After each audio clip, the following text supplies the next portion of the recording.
Hello दोस्तों, प्रणाम, राधे राधे। कैसे होंगे? आशा करते हो आप लोग अच्छे होंगे। दोस्तों, एक स्वर गीत है, अच्छी लगेगी लाइक शेयर सब्सक्राइब करना और कमेंट में लिख के बताना कैसे है। मेरी तबीयत खराब है, थोड़ा आवाज़ कम सही होगी।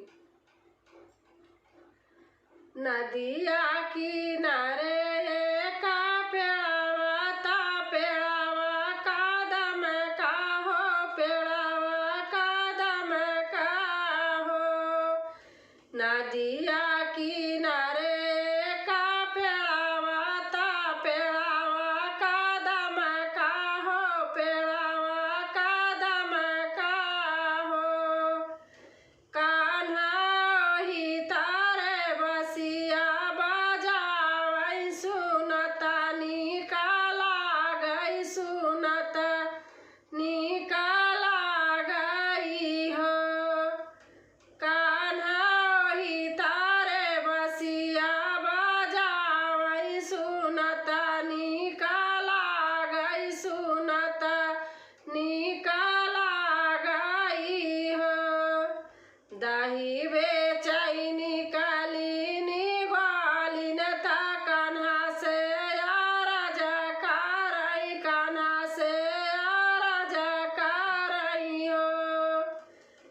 दही बेचै निकाली ग्वालिन ता कान्हा से राजा करई, कान्हा से राजा करई हो। कान्हा दिन भर बसिया बजाया सुनई, हम आउबै सुनई, हम आउबै हो।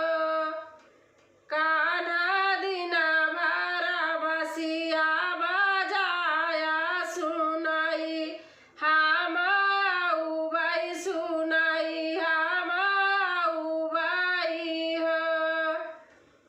सासु तोहार गारी आई है ननद, ताना मारी है ननद, ताना मारी है हो। सासु तोहार गारी आई है ननद, ताना मारी है ननद, ताना मारी है हो।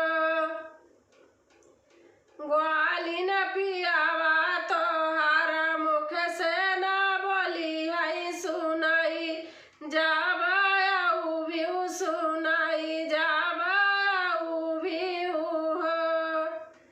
ग्वालिन पियावा तोहार मुख से ना बोली है सुनई, जब आऊ भी सुनई, जब आऊ भी हो।